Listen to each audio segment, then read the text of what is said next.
21 қазанда Республика күніне орай Қазақстан Республикасы Мәдениет және ақпарат министрлігі қолжазбалар және сирек кітаптар ұлттық орталығының ұйымдастыруымен қолжазба елдің рухани мұрасы атты дөңгелек үстел өтті.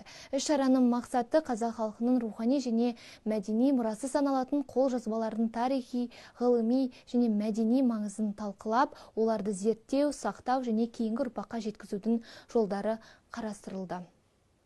21 қазан күні Республика күніне орай қолжазбалар және сирек кітаптар ұлттық орталығында қолжазба елдің рухани қазынасы атты дөңгелек үстел өтті. Алғы сөзді Қазақстан Республикасы Мәдениет және ақпарат министрлігінің архив құжаттама және кітап ісі комитетінің төрағасы Рустам Али мен қолжазбалар және сирек кітаптар ұлттық орталығының директоры Жандос Болдықов сөйледі. Іс-шара барысында дереккөздер ізімен өңірлік археологиялық экспедициялар нәтижелері атты бейнеролик көрсетілді. Баяндамаларда археологиялық экспедициялардың нәтижелері баяндалды. Атап айтқанда Ақмола облысы Көкшетау қаласындағы Жұмабаев атындағы облыстық әмбебап ғылыми кітапханадан 60-тан астам көне қолжазба табылғаны айтылды. Солардың ішінде ерекше құндысы пайғамбарлардың өмірі атты түп нұсқа қолжазба. Бұл сирек мұра ұлттық орталықтың қорына сақтауға қалдырып, оның факсимиле көшірмесі кітапхана директорына табысталды. Сонымен қатар іс-шарада қолжазбалар мен сирек кітаптардың реставрациясы туралы сөз болды. Қолжазбалар және сирек кітаптар ұлттық орталығы бүгінде кітап реставрациясын кәсіби деңгейде жүргізетін Қазақстандағы жалғыз мекеме. Мұнда көне кітаптардың физикалық сақталуы, қалпына келтіруі және ғылыми сипатталуы ерекше бақылауда. Орта ғасырдағы түркі халықтарының тілі десе болады. Яғни Алтын Орданың ұлыс патшалық құрған кезіндегі тіл осы шағатай тілі. Бұл қазір әрине өлі тіл, бұл зерттеудің тілі. Бұл өте қиын тіл деп айтуға болады. Мұның тілдің қиындығынан бұрын жалпы оқылуының өзі қиын. Неге десеңіз, ол уақытта қолжазба текстер, баспа текстер жоқ. Қауырсынмен жазған, мысалы айталық құсып кетеді, оның бәрін тауып оқу, адамның фантазиясы, білімі, түркі тіліндегі білімі, қазақ тіліндегі білімі өте жоғары дәрежеде болса, оны жаны қоймай табады, оған мамандану керек. Яғни шағатай тілінің алфавитіне кететін болсақ, бұл төте дейміз. Төтеден әрі жадид, жадидтен әрі қадим, қадимден әрі құсниқат кете береді ғой енді. Жалпы араб тіл ғылымында, араб жазуында каллиграфия ғылым ретінде жеке қарастырылады. Сол тұрғыдан алғанда да бұл шағатайдың қиындығы көп, екінің бірі болған бара бермейді. Қазірде мына республикамызда бұл салада мамандар өте аз екенін айтуға болады. Жалпы шағатайды айтсатын болсақ, ұйғыр, қазақ, татар, өзбек, осы түркмен, түркі тілдерінің бәрінің синтезі бұл конгломераты деп айтуға болады.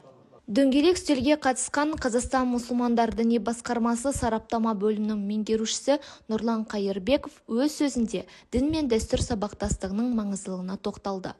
Ол қолжазбалар халқымыздың дұрыс діни түсінігін қалыптастыруға және рухани құндылықтарды ұрпақ санасына жеткізуге зор үлес қосатынын атап өтті. Жалпы сирек қолжазбалар кітаптар қорында діни кітаптар бар ма? Бар болса, олар кеңес дәуірінде қалай сақталған және де оның қазіргі замандағы маңыздылығы жайлы айтып кетсеңіз. Бисмиллахир-рахманир-рахим. Жалпы кітаптарды қараған кезінде олар бөлінеді. Бөлінген кезінде қалай? Кейбір кітаптары тікелей шариғат. Кітаптары шариғат дегенде оның ішінде тағы да классификацияға бөлінген көрініп тұр. Кейбір кітаптары олар Аллаға сену ақида бойынша, кейбір кітаптар нағыз фих мәселе шариғаттан жазылған. Тағы да тафсир кітаптары көзге түсті. Және де хадисқа жазылған түсіндірме кітаптар бар екен. Енді ол жерде қолжазбаларының авторларын көретін болсақ, көбі мына Караханит кезінен бастап, осы 20 ғасырға дейін біздің мына Орта Азия жалпы, содан кейін Орынбург жері, одан кейін мына Қазан жері, Омск жерде тағы да табылған кейбір қолжазбалар келген екен. Сонда менің енді ойым, жеке ойым, ол қолжазбаларды сақтағаны, осындай орталық болғаны бізге ол өте маңызды. өте маңызды. Себебі осындай кітаптарды оқыған кезінде біз бір жағынан өздеріміздің тарихымызды, екінші жағынан мынау дінге жақын болғанымызды, үшіншіден осындай қазақ жерінде сондай үлкен ғалым адамдар болды дегенін көрсетілеміз.